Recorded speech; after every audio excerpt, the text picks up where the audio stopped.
Good afternoon, everyone. This is Dr. Bhupesh once again from Dr. BKM Institute. So today we have got a very special letter, and this kind of a letter came in the exam. Not exactly this kind, but kind of discharge back letter and resident community nurse at the community retirement home. So हमेशा letter को always start from behind. Always start, because these things, this much of the letter will decide the first paragraph and the last paragraph, which are the most important words. In the first paragraph, we write the purpose in brief. Overall purpose लिखते हैं छोटा करके, छोटे से में, brief में. और last में हम लिखते हैं पर्पस इन डिटेल. तो लास्ट और फर्स्ट पैराग्राफ दोनों बहुत इंपॉर्टेंट होते हैं, तो हमें यहीं से पता लगते हैं. तो इस चीज को बहुत अच्छे से पढ़ना है, so that you do not face any problem. तो अगेन हम पढ़ते हैं इस लेटर को. सबसे पहले ये देखना है लेटर किसको लिख रहे हैं. सो हम लेटर किसको लिख रहे हैं इसमें, resident community nurse at the community retirement home. तो कम्युनिटी रिटायरमेंट होम है न्यू टाउन में, हम उनको लेटर लिख रहे हैं. कम्युनिटी रिटायरमेंट होम को लेटर लिख रहे हैं. This letter will accompany mister Ram Murthy back to the retirement upon discharge. यहाँ पे ये बैकवर्ड आपको ये बताता है कि पेशेंट रिटायरमेंट होम से ही आया था और वापस रिटायरमेंट होम ही जा रहा है. यानी ये तो पक्का हो गया इस लेटर की first line. This letter is being written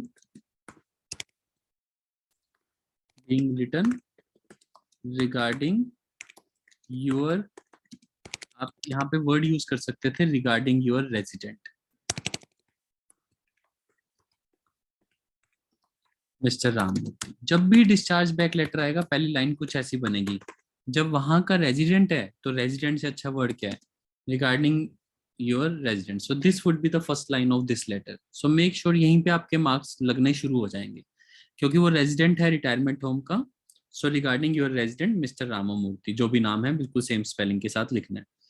so और इस लेटर में क्या है, डिस्चार्ज प्लान. डिस्चार्ज प्लान क्या है, सिंपल. पैरासीटामोल देनी है अगर पेन होता है तो, पेशेंट को वार्म रखना है और न्यूट्रिशन अच्छा देना है और उसकी डाइट को मॉनिटर करना है. तो यानी 4 इंपॉर्टेंट पॉइंट्स निकल के आए हैं. न्यूट्रिशन, डाइट मॉनिटरिंग, ये चीजों का आपको ध्यान रखना है. थर्ड, कीप वार्म, यानी उसे ठंड ना लगे. And third, PCM if required. किसके लिए, पेन के लिए. इफ पेन, एब्डोमिनल और चेस्ट पेन. तो मेरे को ये तो समझ आ गया पर्पस क्या है. और लास्ट पैराग्राफ तो वैसे ही मैंने आपको बताया, लास्ट पैराग्राफ तो वैसे ही बन जाता है. सो it would be greatly appreciated if you could. चलो ये लास्ट में लिखेंगे, पर वैसे अगर आप पहले भी दिमाग में बना लो तो गलत नहीं है, क्योंकि लास्ट पैराग्राफ तो बिल्कुल डिस्चार्ज लेटर की तरह चलता है. तो लास्ट लेटर को अपने मन में बनाने से बहुत फायदा होता है. सो it would be greatly appreciated if you could, simple, if you could give paracetamol to him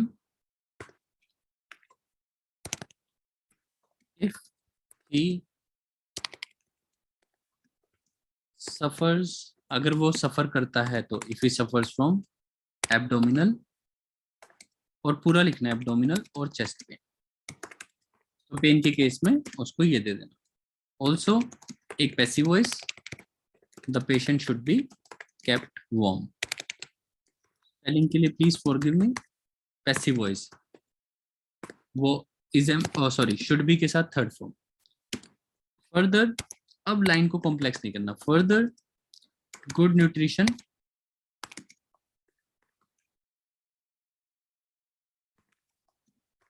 should be given.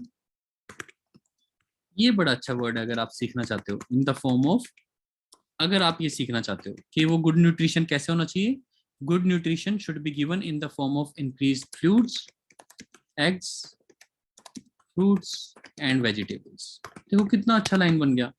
इन छोटी छोटी बातों से एग्जामिनर को पता लगेगा कि whether he would give you 300, 350 और 450. ये आपको लेना है. Also it is important to note,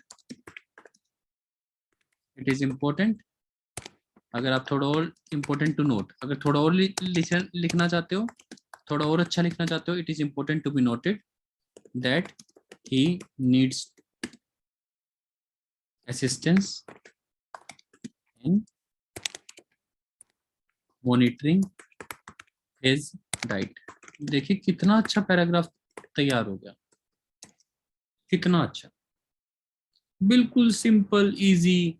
कि अगर, और आपके मन में इमेज भी बन गई कि तीन इंपॉर्टेंट चीजें हैं। जब अपने कम्युनिटी रिटायरमेंट होम में वो पेशेंट वापस जाएगा, कम्युनिटी रिटायरमेंट होम में जब वो पेशेंट, रिटायरमेंट है तो मतलब वो पेशेंट ओल्ड भी होएगा, तो जब वो ओल्ड पेशेंट वापस अपने रिटायरमेंट होम में जाएगा, वहां पे पैरासीटामोल खाएगा अगर चाहिए हुई तो, उसको वार्म रखेंगे, ठंड नहीं लगने देंगे, good nutrition should be given, उसको ये खाना खिलाएंगे। वापिस जब वो अपने रिटायरमेंट होम में जाएगा, तो रिटायरमेंट होम वाले एक्सपर्ट नहीं होते, वो सिर्फ रिटायर्ड लोगों को रखते हैं, तो उनको सिर्फ डाइट मॉनिटर, वैसे भी वो मेडिकेशन वगैरह का ध्यान नहीं रख सकते क्योंकि वो एक्सपर्ट नहीं होते। उनका काम ही डाइट देना है पेशेंट को, जो जनरल हमारे घर वाले कर सकते हैं। वही रिटायरमेंट होम वर्ड यही तो बता रहा है कि वो वहां पे रहता है। तो this is how you should understand the letter. आपको समझ आना चाहिए कि आप कैसा लेटर लिखने जा रहे हो और क्या कहना चाहते हो। जब आपका पर्पस हो गया, आपको यहां से पता लग गया आप लेटर किसको लिख रहे हो, तो अब फर्स्ट पेज पे आना है। तो पेपर में बिल्कुल ऐसे ही करना है। फर्स्ट पेज पे जब आएंगे तो आपको पता लगेगा 63-year-old पेशेंट है, तो आपका माइंड बड़ा पॉजिटिवली रिस्पॉन्ड करेगा, देखो मेरे को पहले ही पता लग गया था कि रिटायरमेंट है, तो 63-year-old है। फिर new town public hospital, new Town में लाइनर राम मूर्ति मिस्टर, विडोड है, स्पाउस दिसंबर 6 मंथ, तो 6 मंथ से विडो है। बस that is the most important. जो पहली बार डिस्चार्ज बैक लेटर्स देख रहे हैं यूट्यूब व्यूअर्स, प्लीज ये समझो, ये सब सोशल हिस्ट्री और मेडिकल हिस्ट्री उनको पता होगी। और अगर बाय चांस ये बहुत इंपॉर्टेंट बात है, बाय चांस आपको यहाँ पे बैकवर्ड नहीं दिया, सो प्लीज रिमेंबर आपको एड्रेस ध्यान से पढ़ना है, community retirement home new town. तो पेशेंट का जब एड्रेस पढ़ोगे, community retirement home new town, तो अगर बैकवर्ड नहीं भी दिया होगा तो आपको यहां से पता लगाना पड़ेगा that this is a discharge back later, तो वो अपने रिटायरमेंट होम में वापस जा रहा है। अब सोशल हिस्ट्री और मेडिकल हिस्ट्री का कोई जरूरत नहीं है, कोई जरूरत नहीं है। हमारे पास एडमिट हुआ था 4th को, 11th को डिस्चार्ज हो रहा है। यहाँ पे एक लाइन दे रखी थी, patient will be discharge tomorrow. तो इस लेटर के ना बड़े छोटे छोटे पॉइंट्स हैं, अगर आप 450 या ए स्कोर लेना चाहते हो तो ये छोटे छोटे पॉइंट्स ही पेपर में मिस होते हैं, तभी हमारा बी स्कोर आता है 350 370। अगर आप ये छोटे पॉइंट्स पकड़ लो तो आप ए स्कोर भी ले सकते हो। Patient will be retirement home upon his discharge tomorrow, तो हमें डिस्चार्ज डेट दी है 11th, तो हमें डिस्चार्ज डेट यूज करनी चाहिए 10th फरवरी। Again listen to all this recording 5-10 times, तब आपको समझ आएगी बातें। 100% बातें तभी समझ आएंगी जब आप 3-4 बार एटलीस्ट सुनोगे, 3 to 5 टाइम्स तो सुनो। सो 10th फरवरी को आज हम टूडेज डेट मानेंगे, तभी तो हम लिखेंगे the patient will be discharge tomorrow. तो ये बात ध्यान रखना है, तभी हम लिख पाएंगे patient will be discharge tomorrow, अगर आज को 10th मानेंगे। तो जो ऊपर टूडेज डेट होगी उसको 10th लिखना है। डायग्नोसिस क्या थी, पेशेंट निमोनिया के साथ एडमिट हुआ था। अगेन डिस्चार्ज बैक लेटर है, तो मेडिकल हिस्ट्री की कोई जरूरत नहीं है। रिटायर्ड स्कूल टीचर है, सोशल हिस्ट्री की भी कोई जरूरत नहीं है। हाँ, ये एक बात यहाँ पे यूज कर सकते हो कि पेशेंट का वेट लॉस हो रहा है क्योंकि एसोसिएटेड विद पुअर डाइट है, तो हम इसको जब लास्ट वाला पॉइंट लिखेंगे डिस्चार्ज प्लान में कि his diet should be monitored, as you know he has lost weight which is associated with poor diet, so his diet should be monitored. तो इस वाले पॉइंट को आप यूज कर सकते हो एज यू नो करके। लास्ट पे जब लिखोगे, लास्ट में जो हमने लिखा था, मैं दोबारा आपको कॉपी पेस्ट कर देता हूँ, जो लास्ट में लिखा था हमने, तो यहाँ पे it is important noted that he needs assistance in monitoring his diet, as you know that he has lost weight due to his poor, yeah, which is associated with poor diet, yeah, due to his poor diet, wait, which is ही लिख देते हैं, which is अच्छा लगेगा, which is associated with poor diet। इसलिए ये patient को बताना जरूरी है। That is how you relate story. Discharge plan के हिसाब से ही पूरा डाटा सिलेक्शन, लास्ट पैराग्राफ, ये जो हम पैराग्राफ देख रहे हैं इसके हिसाब से ही पूरा डाटा सिलेक्शन होता है। तो इसमें डाइट की बात है, इसीलिए I have considered this diet वाला टॉपिक। मेडिकल बैकग्राउंड ये है, पेशेंट निमोनिया के साथ एडमिट हुआ था, एक्यूट शॉर्टनेस ऑफ ब्रेथ थी, एब्डोमिनल पेन था, फीवर्स थे, रिगर्स थे। तो इनमें से मेन चीजें उठा लूंगा, जैसे कि acute shortness of breath, chest and abdominal pain क्योंकि परसिस्टेंट कफ थी उस पेशेंट को, fever, rigors, on admission mobilising with pickup frame and assisted with ADLs. तो एडमिशन के बाद मोबिलाइज किया पिकअप फ्रेम के थ्रू और एडीएल्स, सॉरी ऑन एडमिशन, एडमिशन के टाइम उसको पिकअप फ्रेम चाहिए था और एक्टिविटीज ऑफ डेली लिविंग वो नहीं कर पा रहा था और शॉर्ट डिस्टेंस पे एम्बुलेट करता था और जैसे ही थोड़ा सा चलता था तो ब्रीदिंग डिफिकल्टी हो जाती थी। तो इस पहले पूरे टॉपिक को समझना है, जो भी नए स्टूडेंट्स हैं प्लीज। फिर नर्सिंग मैनेजमेंट इन्होंने गलत दे रखा है, नर्सिंग मैनेजमेंट इनको पहले देना चाहिए था। So oral fluids were encouraged with proper nutrition, ambulation better हो गई, फिजियो एक्सरसाइजेस करवाई हमने, डीप ब्रीदिंग और कफिंग एक्सरसाइजिंग, सिटिंग प्रेफर्ड की rather than lying down position. इसके बाद as a result patient become afebrile, inflammatory markers are back to normal, he can walk slowly and shower independently, और dry cough सम abdominal pain है। तो ये आपका story आपको पूरा पता लग गया। अब मैं आपको लिखने का तरीका बताता हूँ कि हमें कैसे लिखना है। तो हमारा फर्स्ट पैराग्राफ, अब देखो हमें पूरी स्टोरी पता लगी कि एक निमोनिया के साथ पेशेंट आया था और उसके बारे में। तो फर्स्ट पैराग्राफ तो बिल्कुल सिंपल हो गया। अब मैं आपको लेटर को पूरा लिख के दिखाता हूँ और सिर्फ 5 मिनट्स लगेंगे। जब आप टॉपिक समझ लोगे एग्जाम में तो ज्यादा टाइम लगेगा ही नहीं, आप अपनी मर्जी से लिख पाओगे। तो लास्ट पैराग्राफ तो हमारा पहले ही रेडी है। First paragraph, this letter is being written, सबसे पहले मार्क्स आपको यहीं से मिल जाएंगे। Regarding your resident mister Ram Murthy, सभी who was admitted to our hospital due to pneumonia.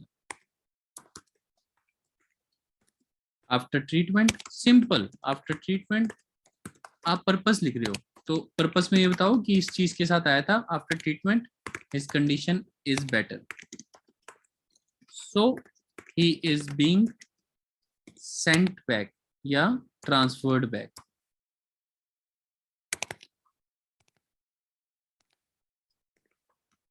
Back to the retirement home. Your मत लिखो, अगर यूर लिखते हो तो भी गलत नहीं है, पर दा लिखोगे ज्यादा अच्छा है। So he is being sent back to the retirement home. The का मतलब यही है, सेम रिटायरमेंट होम जो आपका है।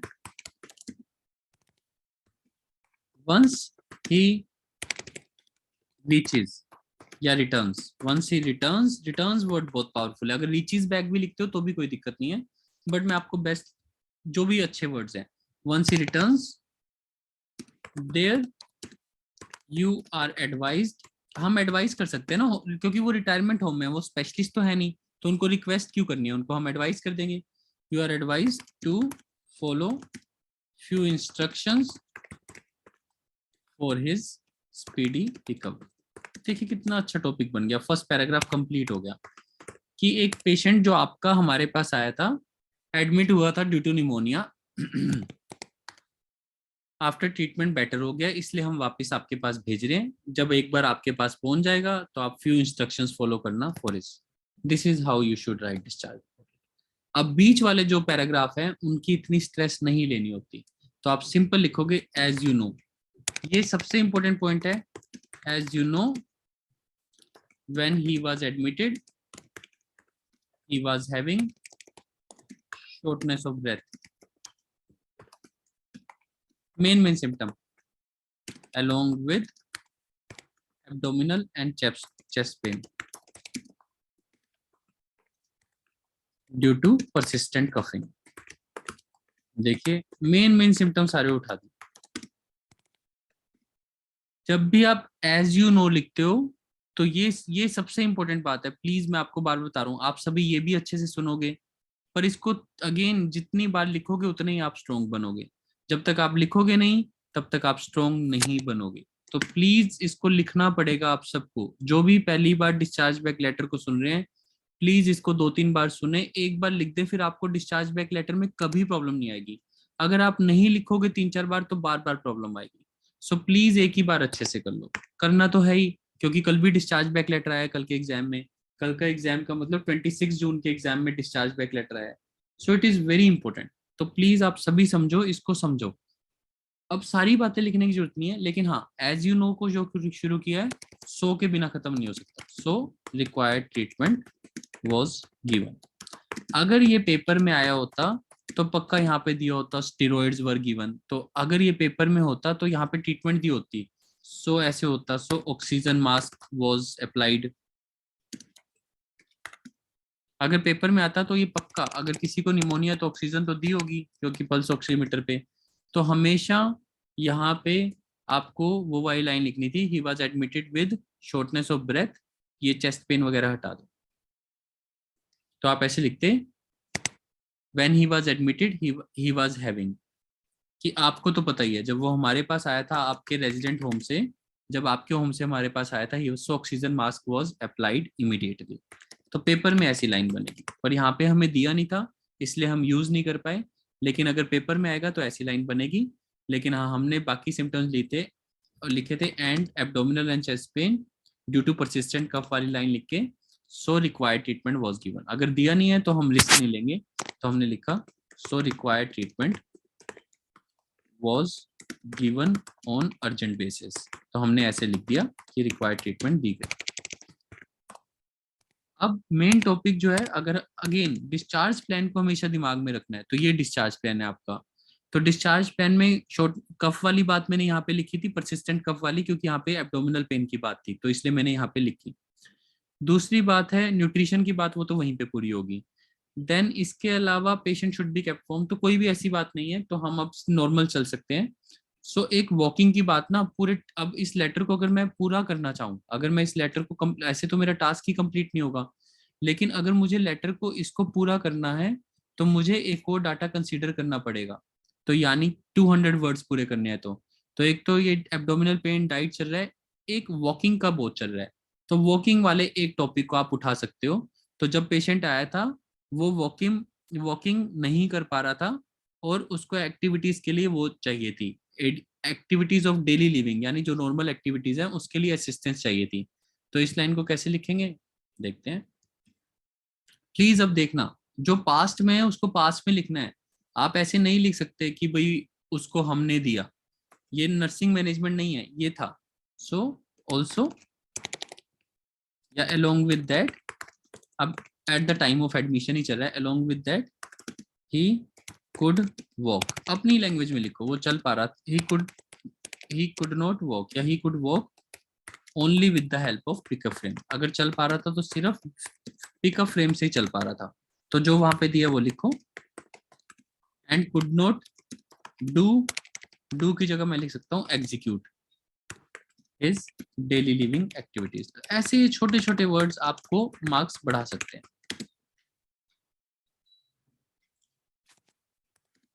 ये लाइन ऑलमोस्ट पूरी हो गई। Also he was feeling exertion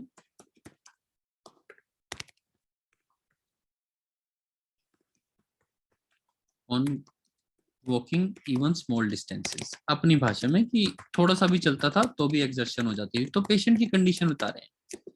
फिर उसके बाद जो हमने अगला पैराग्राफ लिया था नर्सिंग मैनेजमेंट। तो नर्सिंग मैनेजमेंट में सो ड्यूरिंग हॉस्पिटलाइजेशन, आराम से इस वर्ड को आप यहाँ पे यूज कर सकते हो अगर आप करना चाहते हो। ड्यूरिंग हॉस्पिटलाइजेशन जो भी फ्लूइड्स वगैरह था, हम एक बार देख लेते हैं क्या क्या एनकरेज किया था during hospitalization.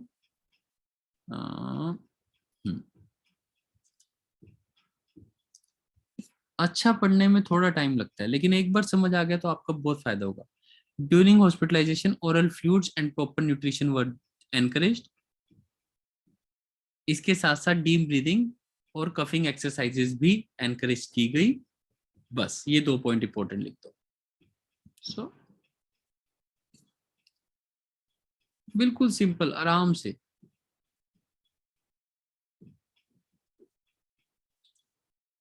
Oral and proper जो, और एक दो लाइंस कम और एक दो लाइन ज्यादा जाने से कुछ नहीं, बस आपकी ग्रामर गलत नहीं होनी चाहिए। और ग्रामर का सबसे इंपॉर्टेंट पॉइंट यही होता है कि जब आप एक्टिव पैसिव, जो मैं आपको सिखा रहा हूँ वॉज वर थर्ड फॉर्म, देखो ये एक्टिव पैसिव हमारे द्वारा एडमिट किया गया was plus third form passive. Required treatment हमारे द्वारा दी गई, was were third form passive.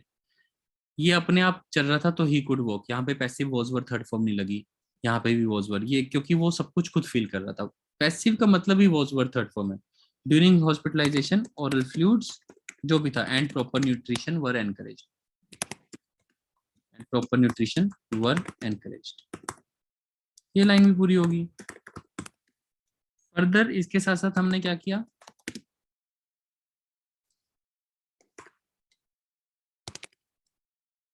Deep breathing exercises along with जो भी दूसरी एक्सरसाइज थी was also encouraged, इसके साथ साथ ये भी encourage की गई। यहाँ पे भी वर encouraged है, यहाँ पे भी लिख दिया was also encouraged, इसके साथ साथ ये भी किया गया। तो ये बहुत अच्छा है कि further this was also encouraged। so ये लाइन भी हमारी पूरी हो जाती है। then you go to the next line। so apart from that, एक ये भी यूज कर सकते हो, along with that हो गया, तो apart from that he was also advised to prefer sitting position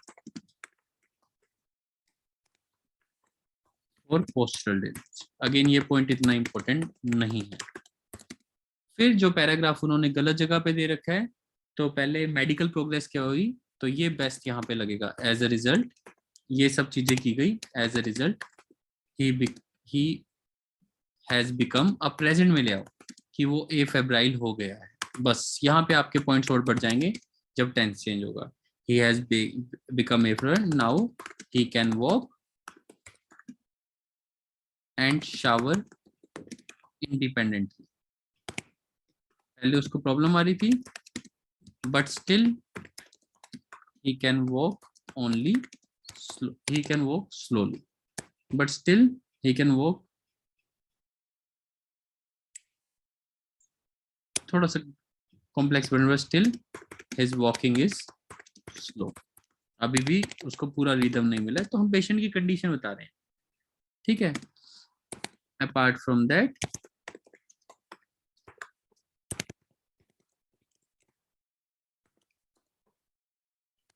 एक पॉइंट जो हमारा लास्ट रह गया, अपने आप वर्ड काउंट भी आपका, जब आप सही लिखोगे वर्ड काउंट भी अपने आप पूरा होगा। और प्लीज इस लेटर को 2-3 बार सुनना, and then I will take your doubts, ठीक है। और इसमें क्या था, ड्राई कफ है, सम चेस्ट एंड एब्डोमिनल पेन, तो कफ के कारण अभी भी, पहले परसिस्टेंट कफ थी तो अभी भी पेन हो जाता है उसको, जब ड्राई कफ होती है तो उससे पेन हो जाता है। सो ये भी बात लिख देते हैं।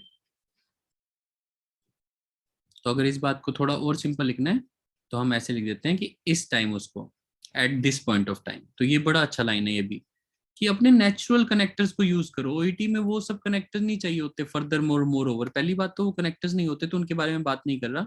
तो इसके अलावा आप ये लिख सकते हो, but still his walking is slow, क्योंकि ही हैज बिकम एफेब्राइल, वॉक कर सकता है, वॉकिंग स्लो है। एंड लास्ट चीज,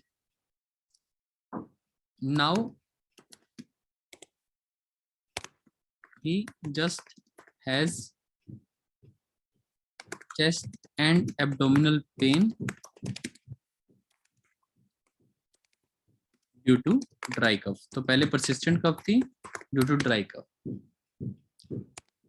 just की जगह लिखते हैं, now की जगह ये भी लिख सकते हैं sometimes, ये ज्यादा बेटर है। sometimes he just has, sometimes he feels chest and abdomen. तो ऐसे लिख लिख के आप इंप्रूव करते हो कौन सा बेटर वर्ड है जो इस सिचुएशन में फिट हो रहा है। तो अब ये बेस्ट फिट हो रहा है, sometimes he feels chest and abdominal pain due to drag. अब यही, इसी को रिटर्न डिस्कोर्स बोलते हैं, मतलब कि दो चीजें आपस में कनेक्ट हो रही हैं। तो जहां पे मैंने ये पैराग्राफ खत्म किया ड्राई कफ पे, वहीं पे ये आ रहा है, ये पेन पे कहा, एब्डोमिनल पेन पे खत्म किया। तो ये फर्स्ट लाइन आ रही है, if you could give paracetamol at home, if you could give him paracetamol at home if he suffers from abdominal और chest pain। तो यहीं पे मैंने ये लास्ट लाइन खत्म की, उसको एब्डोमिनल पेन होता है कभी कभार, तो if you could give him paracetamol if he suffers from abdominal और chest pain. So that is how you do the entire letter. पूरा लेटर तैयार है, 5 पैराग्राफ्स आप लिख सकते हो। और पेपर में लगभग शीट ना इतनी बड़ी नहीं होती, तो ऐसी होती है शीट, ऐसी कुछ। तो मतलब लेटर कुछ ऐसे फॉर्मेट में जाता है। तो मतलब जब आप ऐसे 5 पैराग्राफ सुंदर सुंदर बनाओगे ना तो वो बहुत अच्छे लगते हैं। अब देखो कितना अरेंज लेटर लिख रहा है, बॉडी ऑफ द लेटर कितनी अरेंज लग रही है कि आराम से स्पेस छूटा हुआ है बीच में, ये देखो ये space, there is a space in between, 3 lines के 2 अच्छे अच्छे पैराग्राफ, ऐसे फ्लो में जाएगा। और जब पढ़ने वाला पढ़ेगा, अब मैं आपको पूरा लेटर पढ़ के दिखाता हूँ, जो खासकर नए स्टूडेंट्स हैं जो पहली बार हमें यूट्यूब पे सुन रहे हैं, अब इस लेटर को प्लीज एक बार पढ़ के देखो, आपको पूरी स्टोरी समझ आएगी, आपको क्वेश्चन पेपर उठाना नहीं पड़ेगा। अगर एग्जामिनर को क्वेश्चन पेपर नहीं उठाना पड़ता तो आपने बहुत अच्छा लिखा है। इट्स ऑल अबाउट कि आपने इन्फॉर्मेशन क्या दी है। तो अब पढ़ के देखते हैं, लास्ट में रिवाइज जरूर करना है। This letter is being written regarding your resident, Mr. Ramurthy, who was admitted to our hospital due to pneumonia. After treatment, his condition is better, so he is being transferred back to the retirement home. तो आपके retirement home का resident है, हमने treatment के बाद ठीक कर दिया है, अब वो आ रहा है। Once he returns there, you are advised to follow few instructions. तो पर्पस आ गया कि आपको ये करना है और ये जरूरी है। As you know, when he was admitted, he was having shortness of breath and was having this and this, so required treatment was given on urgent basis. तो हमने ट्रीटमेंट दी थी। Along with that, he could walk only short distances and could not execute his daily living activities. Also, he was feeling exertion on walking. तो मैंने सारी situation बताई, आपको तो पता ही है ऐसा कुछ हो रहा था जब वो एडमिट हुआ था। फिर during hospitalization these fluids were encouraged. Further deep exercises were also encouraged. Was also encouraged. यहाँ पे was इसलिए लगाया क्योंकि along with के साथ was आएगा। अगर मैं and लगाता तो were आता। तो इस रिकॉर्डिंग को भी बार बार सुनना कि जब आप along with लगाओगे तो was आएगा। Apart from that, he was advised to prefer sitting position। यहाँ पे गड़बड़ लग रहा है, देखा रिवीजन में यही बात होती है। He was advised sitting position, अब ये जरूरत ही नहीं पड़ेगी, अब देखना फ्लो खराब नहीं होगा। So apart from that, he was advised sitting position for postural drainage। देखो बिल्कुल आसान हो गया, जहाँ पे गड़बड़ होगी रिवीजन के टाइम ही पता लगता है। तो ये सब हमने एडवाइस किया। As a result he has become afebrile और now he can walk and shower independently, but still his walking is slow। तो हमने बता दिया चल पा रहा है, पहले से ठीक हो गया। Sometimes he feels chest and due to the dry cough, so it would be greatly appreciated if you could give paracetamol at the retirement home। इसको भी अच्छे से लिख देते हैं, रिस्क नहीं लेते हैं। So if you could give him paracetamol at the retirement home, या once he returns home, if you could give, या लिखो ही मत, आप ऐसा करो इसको हटाई दो। अब यहाँ पे एक लाइन और है, एक लाइन और सकते थे। So he is being discharge की जगह sorry he will be transferred back to the retirement home tomorrow. ये वाली बात तो रह ही गई, ये भी तो बात है। तो इज बीइंग की जगह विल बी आ जाएगा। So he will be transferred back to the retirement home tomorrow. So यहाँ पे भी so it would be greatly appreciated if you could provide paracetamol if he suffers from this pain। Also the patient should be kept firm। Further good nutrition should be given in the form of this vegetables। Also it is important to be noted that he needs assistance in monitoring his diet। यहाँ पे last में मैंने दोबारा पंच डाल दिया, last में दोबारा पंच आ गया। as you know that he has lost weight which is associated with his poor diet। ये वर्ड गलती से रह गया, इसीलिए प्रूफ रीडिंग जरूरी है। अब ये पूरा लेटर तैयार हो गया, आप जितनी बार पढ़ोगे उतना आसान लगेगा। अब कितना आसान है, आपके रिटायरमेंट होम से आया था, इंस्ट्रक्शन फॉलो करनी है। जब वो आया था उसको ये प्रॉब्लम थी, हमने ये किया, उसके कारण ये अच्छा हो गया है, अब आपको ये करना है। So that is how you write the whole OET letter. So please listen to this recording 4-5 times। This will give you real strength and you will feel a lot better। This is Dr. Bhupesh from Dr. BKM Institutes। Our contact number is 7696734256। Again, please listen to it 5 times। मतलब एक बार discharge back later कर लो, क्योंकि हर 2 बारी के बाद या 1 बारी के बाद रिपीट होना है। डिस्चार्ज बैक लेटर या तो ऑल्टरनेटिव आता है, कभी कभी रिपीट भी आ जाता है, और कभी कभी 2 बार छोड़ के आता है। मतलब डिस्चार्ज बैक लेटर ने आते रहना है, यही सबसे डिफिकल्ट लेटर होता है OET का, इसलिए वो रिपीट करता है। तो please rather than getting bored, please learn the best out of this letter because I have given my best energy. जैसे मैं पहली बार पढ़ा रहा हूँ और पहली बार स्टूडेंट को पढ़ा रहा हूँ कि आपको एक एक चीज वैसे बता रहा हूँ जैसे आप बिल्कुल नहीं हो। तो प्लीज प्लीज सुनना इसको अच्छे से। Thank you.